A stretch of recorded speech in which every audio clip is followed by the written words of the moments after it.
Halo Sobat Sukses, pasti kaget ngelihat saya di podcastnya Pak Hermanto Tanoko. Nah, hari ini saya Miss Rosi akan bareng-bareng dengan Pak Hermanto mengulik hal-hal yang gak biasa, gak pernah kalian dengar di podcastnya Pak Hermanto. Dimanapun fakta-fakta ini bakalan mengejutkan buat kamu. So, tonton terus episode kali ini.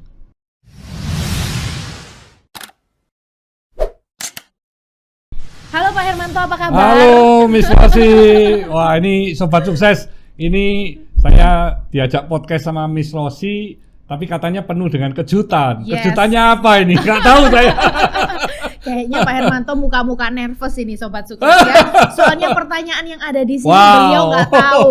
Kapan Nggak lagi tahu, iya, saya bisa iya. ngerjain salah satu Crazy Rich Surabaya. Ngomong-ngomong tentang Crazy Rich, Pak Hermanto itu nggak suka disebut Crazy Rich. Betul. Itu kenapa Pak? Ya, karena Crazy Rich itu identik ya dengan banyak sekali pro dan kontra. Oke. Juga crazy kan juga gila itu. Ngapain kok ada gilanya? Kalau rich itu ya bagi saya rich itu rich tentang pengalaman, rich tentang pengetahuan, Oke. rich tentang kebaikan, Oke. rich tentang bisnis yang bisa membawa makna ke banyak orang. Ya rich yang positif lah ya. Oke, Tapi tapi- kalau crazy rich-nya cuma pamer-pamer yang tentu menimbulkan banyak korban itu kan nggak justru suka ya, sangat Pak, ya? merugikan banyak netizen ya. Oke, tapi sempat ada bangga nggak Pak disebut Crazy Rich? Sama sekali enggak. Oh, sama sekali enggak. Enggak. Tapi ya oke. saya gimana ya, itu kan memang yang ngajak ini para influencer yang mungkin dia ingin membuat clickbait ya, sehingga ya udahlah. Oke, baru Ya. kali ini nemu Crazy Rich yang nggak bangga disebut Crazy Rich ya. Nah, Pak Hermanto, saya tuh pengen mulai dengan pertanyaan ini ya. Saya kepingin tahu seorang pengusaha yang di level kesuksesan saat ini, habitnya Pak Hermanto boleh diceritain nggak? Dari pertama kali bangun pagi jam berapa sampai tidur malam, itu apa aja your daily habit? Saya kalau bangun itu pagi ya, Oke, jam berapa, setengah 5, jam 5 itu mesti otomatis Melek langsung Pak iya, ya? Oke. sudah kayak punya alarm clock sendiri gitu loh. Oke, Sobat Jadi- Sukses yang masih mager suka bangun siang nih, you guys harus malu ini. Iya, jadi saya tidur jam berapapun itu saya setengah 5, jam 5 mesti bangun. Wow. Ya, Oke. jadi saya akhirnya tidurnya nggak berani terlalu malam. Jadi jam 9 saya Itu udah mulai ngantuk gitu. Oke. Kadang setengah 9, kadang Oke. setengah 10. Ya udah itu tidur saya rata-rata jam 9. Oke, setengah 5 jam 5 bangun. What is Iya. the first thing that you do pada saat plek bangun itu ngapain, Pak? Saya bangun itu biasanya lihat jadwal saya untuk Hari hari itu ngapain aja ya. Oke. Jadi saya refresh lagi sambil saya masih di bed, tapi saya sudah mulai merencanakan tapi dalam pikiran ya. Oke. Oh, saya nanti melakukan ini. Nah, biasanya istri tercinta ini paling suka olahraga ya. Oke. Jadi saya bersyukur istri saya ini selalu ngajak saya berolahraga bareng.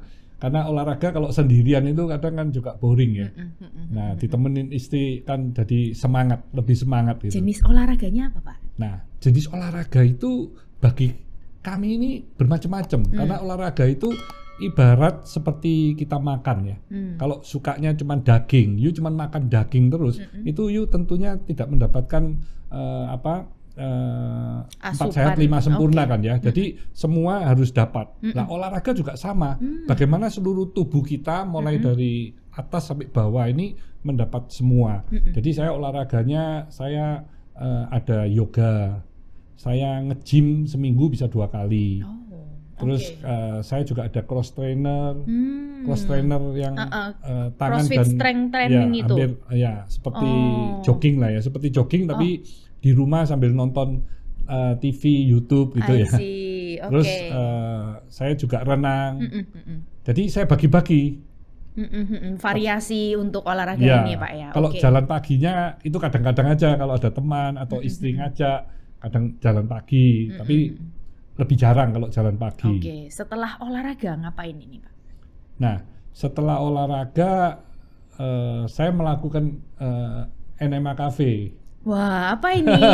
Apa itu, Pak? NMA Cafe ini ini memang pro dan kontra lah ya. Oke. NMA Cafe ini memang treatment yang bagaimana saya believe kalau usus kita ini kan harus bersih. Jadi saya membersihkan usus saya dengan memakai cafe enema itu setiap pagi. Cuci usus dengan kopi hangat ya Pak ya? Kopi hangat, tapi kopinya kopi organik. Kopi organik ya? Usus enema itu. Dimasukkan dalam usus, ntar ini untuk kayak nge-flush usus-usus kita ini ya Pak ya. Wow. Tapi ini saya nggak nganjurin ya, ini harus konsul ke dokternya ya. Karena itu kan belief saya aja kalau usus bersih otomatis nutrisi atau makanan yang kita makan itu nutrisinya kan bisa terserap dengan sempurna sehingga kami ini nggak pernah makan banyak-banyak karena sudah cukup kan ya. Menarik. Setelah ritual cuci usus Pak, nah, biasanya sudah siap-siap untuk berangkat kerja ya? Mandi lah. Mandi terus mulai. Sarapannya kapan, Mbak? Berangkat kerja. Nah, saya intermittent fasting. Oh, wow. Intermittent Jadi saya fasting. makan malam itu terakhir jam 6, jam setengah 7, terus sampai terus jam 12, 12.30 baru makan yang pertama. Makan pertama ya, lunch langsung ya. Oke. Berarti jadi kalau pagi itu cuma minum kopi gitu aja. Tanpa gula ya. Kopi tanpa gula. Setelah itu bersiap pergi ke kantor ya, Pak ya. Terus habis itu duduk jadi di saya kantor. makan cuma 2 kali aja, siang sama malam. Catat sobat sukses ya. Terus habis itu siap-siap datang ke kantor, itu langsung diberondong dengan kegiatan meeting. Iya, sudah ada jadwalnya kan. Kadang bisa di rumah pakai Zoom, kadang ke kantor, tapi terakhir begitu pandemi sudah mulai turun ya, sudah mulai banyak ke kantor ya.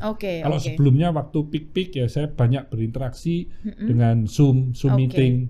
Kan dengan adanya Zoom meeting ini semakin efektif sekali ya. Benar. Kita bisa kumpul dengan seluruh leader-leader di seluruh wilayah itu sangat cepat berubah-ubah berganti-ganti, bisnis unit juga sangat cepat. Benar. Jadi akhirnya ada waktu banyak malah. Nah, kalau untuk pengaturan meeting, skala prioritasnya itu apakah Bapak sudah memberikan satu note kepada PA Bapak, sekretaris Bapak ini, mana yang harus didahulukan atau bagaimana seorang Hermanto Tanoko itu mengatur meeting-meetingnya? Itu saya ngatur sendiri. Jadi seluruh bisnis unit saya itu bisa meeting dengan saya itu minimal 2 kali dalam sebulan. Jadi di awal bulan dengan di minggu ketiga. Jadi mereka sudah ada jadwal semua. Jadi mereka jadwal saya ini Pak? sudah mulai padat ya. Requestnya langsung ke saya. Requestnya langsung ke Pak Hermanto. Setiap bisnis unit itu request meeting langsung ke Pak Hermanto. Bapak ngatur itu. PA saya cuma bantu ngerapikan aja. How do you prioritize ini Pak? Mana dulu atau ya udah diatur berurutan aja? Berurutan, dan yang duluan masuk ya sudah dia sudah ada jadwal. Siapa cepat dia dapat kalau meeting sama Pak Hermanto. Makanya itu Melissa, Belinda, Robert itu biasanya cepat sekali. Itu ya, bahkan anak-anak Pak Hermanto ini harus ini ya request ya jadwal meetingnya ya. Setelah disibukkan dengan meeting, lunch biasanya di kantor berarti ya Pak ya? Lunchnya nggak menentu karena saya simple lunch biasanya. Simple lunch apa aja menu-menunya Pak? Yang favorit saya ya soto ya. Seorang Hermanto Tanoko ternyata makanan favoritnya soto. Soto ayam atau soto daging? Saya lebih suka soto ayam. Soto ayam. Menurut Pak Hermanto soto ayam paling enak di Surabaya soto ayam apa? Macam-macam ya. Di sini kan ada soto ayam Ambengan, ada soto ayam Sadli. Pak Sadi yang Ambengan ya. Ada soto ayam Imam Bonjol. Terus favorit saya yang di Malang itu soto Lombok. Itu saya suka, ada koya-koyanya kan. Jadi soto Lamongan. Jadi soto itu masing-masing daerah itu punya kekhasan sendiri ciri khas ya, Pak ya? Tersendiri ya. Beda-beda ya. Jadi rawon juga sama ya. Rawon juga punya perbedaan semua ya. Tiap-tiap warung itu beda-beda. Punya ciri khas sendiri ya Pak ya. Rawon saya juga suka. Makanannya sederhana banget ya. Pecel juga beda-beda kan ya. Bumbu pecel pecelnya itu beda-beda, lain-lain. Nah itu saya bisa nikmatin antara pecel yang satu dan yang lainnya. Punya keistimewaan lain-lain. Sendiri. Terus tahu tempe itu favorit saya. Luar biasa, terutama tempe ya. Jadi kemana-mana itu selalu tempe itu nggak pernah lupa kalau order tempe. Kemarin Pak Hermanto campaign itu ya, dukung tempe ya. Salah satu makanan yang sehat ya. Saya tempe itu paling suka tanpa bumbu apa-apa itu saya rasakan. Dan tempenya yang tebal gitu.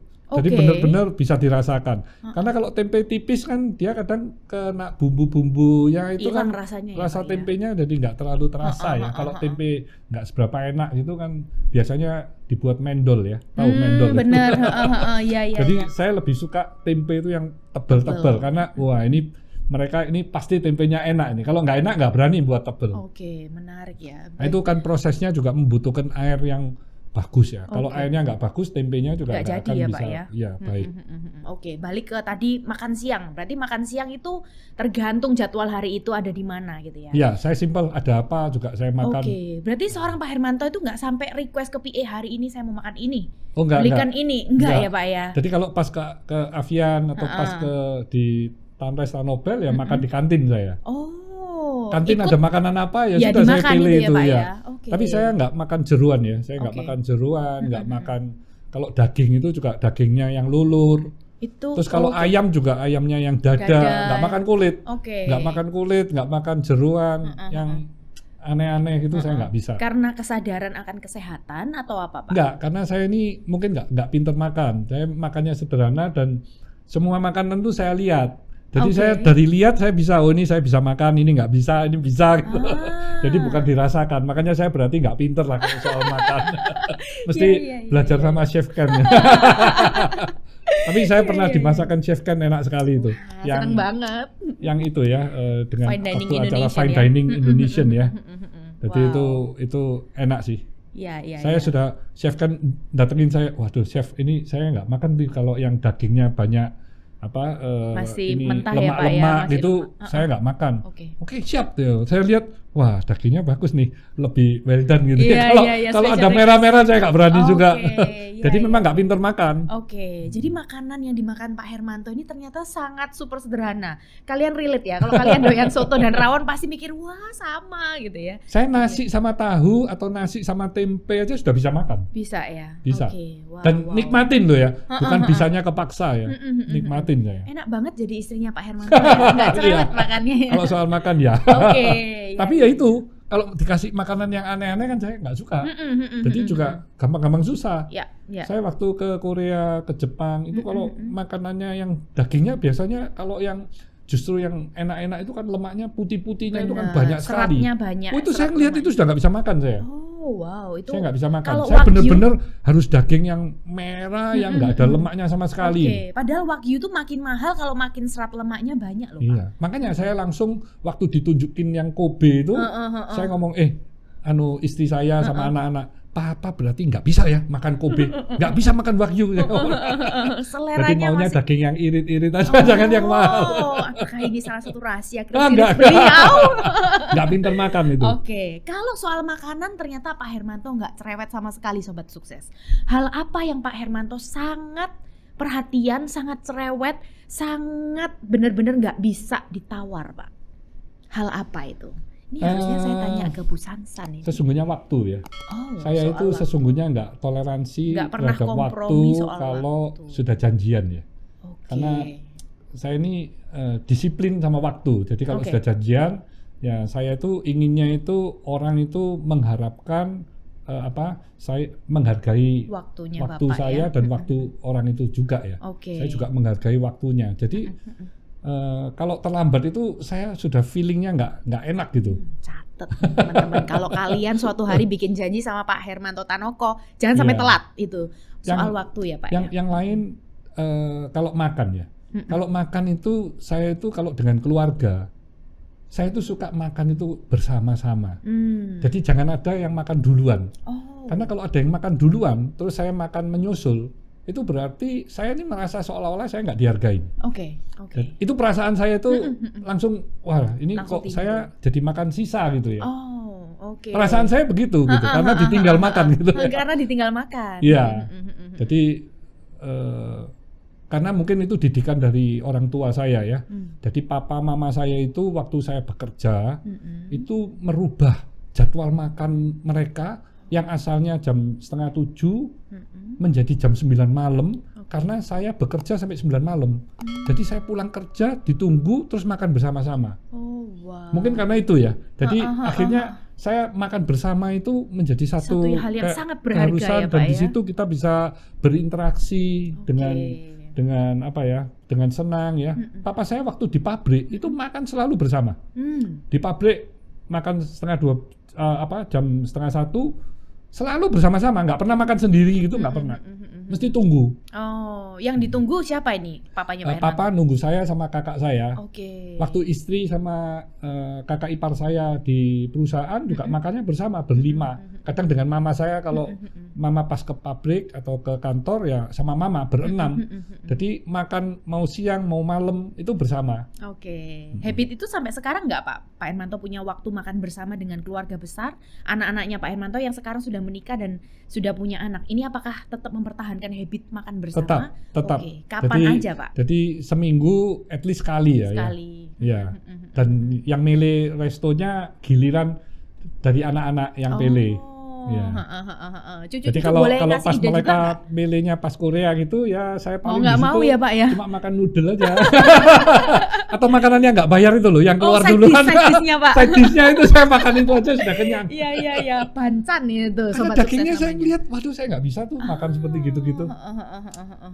Karena lemak semua kan ya. Berarti kalau ngajak makan seorang Pak Hermanto Tanoko, lebih baik diajak makan soto di pinggir jalan yang enak daripada restoran yang mahal. Saya maunya yang bersih ya. Oh, yang bersih. Ya, bersih. Itu loh, jadi, sobat sukses. Jadi saya kalau agak tempatnya jorok-jorok gitu saya juga nggak mau. Tapi kayak di pasar mana itu, pasar Citraland itu ada pecel ya. Saya lihat oke lah pakai apa itu tempatnya semuanya, saya ngomong ya oke lah kalau gini saya bisa makan. Wow, menarik ya. Tadi balik lagi soal hal yang Bapak nggak bisa toleransi, waktu sama soal makan bareng dengan keluarga ya, karena ada hubungannya dengan pola parenting. Nah sekarang saya mau nanya nih, kalau boleh Pak Hermanto sebutin satu kata aja yang menggambarkan your childhood moment, itu apa Pak? Masa kecil Pak Hermanto digambarkan dalam satu kata, itu apa? Kebersamaan bersama keluarga ya. Kebersamaan ya, berarti melakukan apa-apa bersama sama papa mama sama saudara. Itu ngitung kental uang sekali. jam 10 malam waktu saya masih kecil itu barengan. Uangnya bau sekali kan. Uang dari hasil toko ini dari Pak ya. Dari tokonya mama yang palen itu kan jam 9 jam 10 malam itu di black-blackan itu ditupil terus kita tata. Saya bagian natai kan.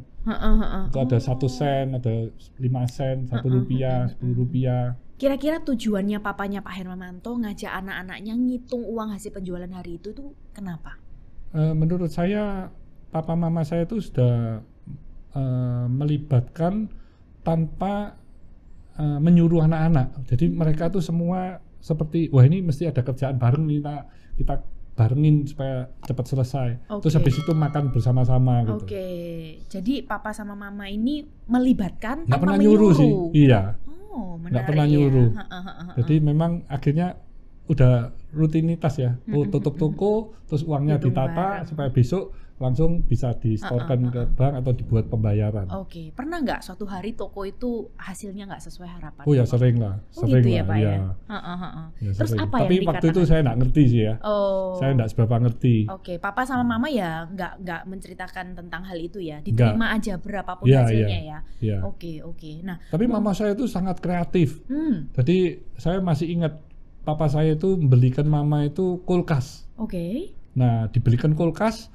Terus mama saya itu waktu makan durian ya, waduh duriannya kok nggak enak, nggak manis, nggak ada rasanya gitu loh. Nggak taunya mama itu buat es krim durian dimasukin ke plastik, kan jualan plastik, jualan plastik yang kecil itu dibuat es krim durian dimasukkan ke plastik kecil-kecil gitu, nggak kayak es di dalam plastik, es lilin gitu. Terus beli termos kan, beli termos 2. Terus dia nyuruh orang yang sering ke toko itu, kamu jualin dah es durian ini keliling mana-mana, tak kasih untung berapa. Jadi kulkas itu dimanfaatin untuk jual es akhirnya. Jadi nggak sampai 2 minggu, kulkasnya sudah rusak. Rusak. Karena diforsir terus. Itu kan bukan heavy duty ya. Diforsir terus, penuh terus yang buat es terus kan. Loh, rame waktu itu laku. Tapi apapun mama lakukan untuk mendapat penghasilan tambahan. Kue buat sendiri dijual di tokonya juga.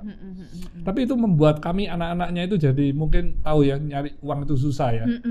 Mau makan itu pun juga mikir ya, mau makan kue, mau makan coklat, makan apapun itu kita mikir, nggak berani makan sembarangan. Karena itu kan bisa jadi uang gitu. Lebih baik jadikan uang untuk perputaran. Pas kulkas rusak itu papa bilang apa sama mama? Wah ya enggak sih, ya enggak, kita beli es lagi ke sebelah. Kalau pas mau ada pesta, ada ulang tahun, kita kan beli es balok gitu. Biasanya es balok itu kan dipotong-potong, kita beli secukupnya kalau pas ada acara. Jadi kulkasnya ya nggak kepake lagi akhirnya.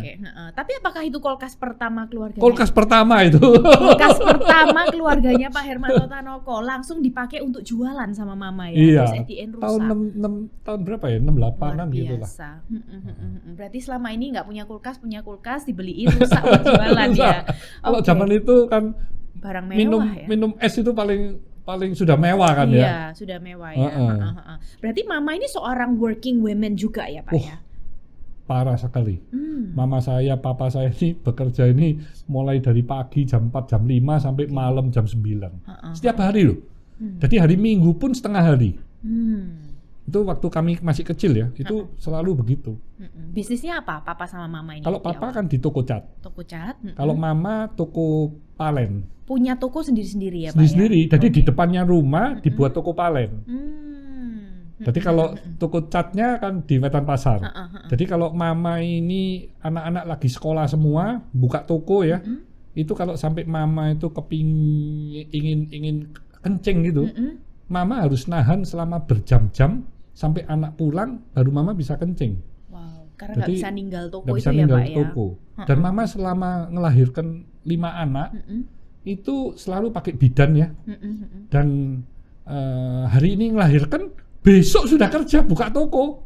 Luar biasa. Itu waktu tokonya di Singosari buka toko ini hasil bumi sebelum pindah ke Malang ya.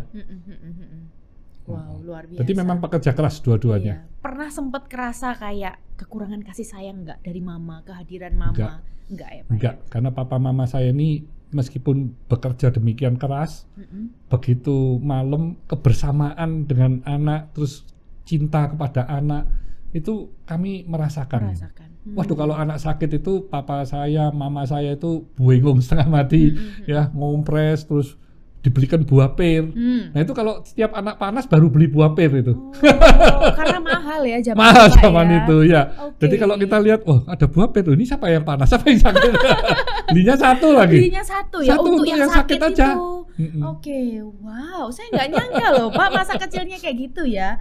Oke, saya kira, mohon maaf Pak Hermanto ini lahir udah privilege di keluarga yang memang udah ada family business yang tinggal diterusin gitu. Enggak ya Pak ya? Sepatu waktu masih kecil saya ngerasain sepatu itu bisa oklek itu sudah biasa. Ngelem sepatu itu sudah sering. Dilem nanti buka lagi, dilem buka lagi. Sampai sepatu itu nggak cukup itu juga sering. Sampai ini jari-jarinya sepatu ini keluar dari sepatunya. Karena lebih besar kan ya, nggak cukup. Tapi kalau Pak Hermanto lihat, Pak Hermanto kan sudah pernah berada di posisi itu, sekarang sudah punya anak dan cucu, hidup di masa yang totally different dengan zaman dulu. Apakah Pak Hermanto bisa bilang bahwa pola parenting ini itu adalah yang mendidik Pak Hermanto menjadi seorang pribadi yang sekarang sampai bisa memiliki banyak pencapaian? Itu ngefeknya seberapa dalam di seorang pribadi Pak Hermanto sendiri? Menurut saya dalam sekali ya, karena benar-benar kita ini dari nggak punya sampai punya, jadi benar-benar apa yang saya miliki itu kita bisa menghargainya ya. Jadi kalau punya pakaian cuman 2 kan pasti lebih dihargai daripada you punya pakaian 50 atau bahkan lebih gitu ya. You hilang pun you mungkin nggak tahu gitu ya. Nah punya sepatu 1 nggak ada pilihan. Sampai kita besar pun sepatunya juga sepatu yang sama, sampai kalau beli sepatu baru itu selalu diberi ukuran 1-2 ukuran lebih besar. Supaya biar lebih lama pakainya Pak ya? Padahal pakai sepatu lebih besar di awal-awal itu kan juga nggak enak. Nah itu yang mungkin nggak dirasakan sama anak-anak milenial atau generasi Z yang sekarang ya. Karena belum rusak udah ganti warna lagi, ganti baru lagi. Baju pun begitu ya. Jadi mungkin lebih cepat bosen ya. Oke. Pernah nggak Pak Hermanto lihat satu momen di mana keluarganya Pak Hermanto ini benar-benar down, ada masalah, either itu masalah keuangan atau masalah apapun, dan apa yang bisa dipelajari dari situ? selama masa kecil ini pernah nggak ngalamin satu momen yang bener-bener menyedihkan, atau momen bener-bener misalnya nggak punya duit, momen yang bener-bener bikin... Saya bersyukur kami nggak ngalami momen itu ya. Atau mama papa Jadi, ngalami atau nggak cerita kalau sama anak-anak? Mama papa ngalamin Ya. karena pernah kena PP 10 kan. Tapi begitu saya lahir, kami punya usaha itu terus bertumbuh berkembang. Oke. Ya. Dan papa saya banyak sekali mengajarkan tentang menjaga reputasi, menjaga integritas, bagaimana seorang pengusaha itu harus terus berbuat kebaikan, sehingga bisnis itu selalu opportunity itu selalu berdatangan ya. Oke, wow. Sebagai anak terakhir nih Pak Hermanto lihat, apakah mama dan papa memang lebih sayang sama Pak Hermanto? Dalam kacamata saya iya dan tidak ya. Jadi nggak selamanya lebih sayang kepada saya. Jadi kadang saya melihat juga lebih sayang kepada kakak-kakak saya. Jadi nggak tentu lah ya. Karena orang tua kan memang bagaimana dia secara adil membagi cinta kasihnya kepada anak-anaknya ya. Yang pasti ada momen-momen yang lebih cinta saya atau lebih cinta kakak saya. Jadi kan nggak selalu hanya saya terus.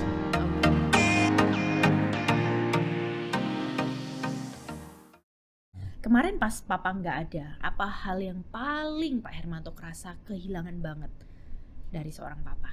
Ya, saya pasti kan dekat sekali ya sama papa ya. Ya pasti berat sekali lah.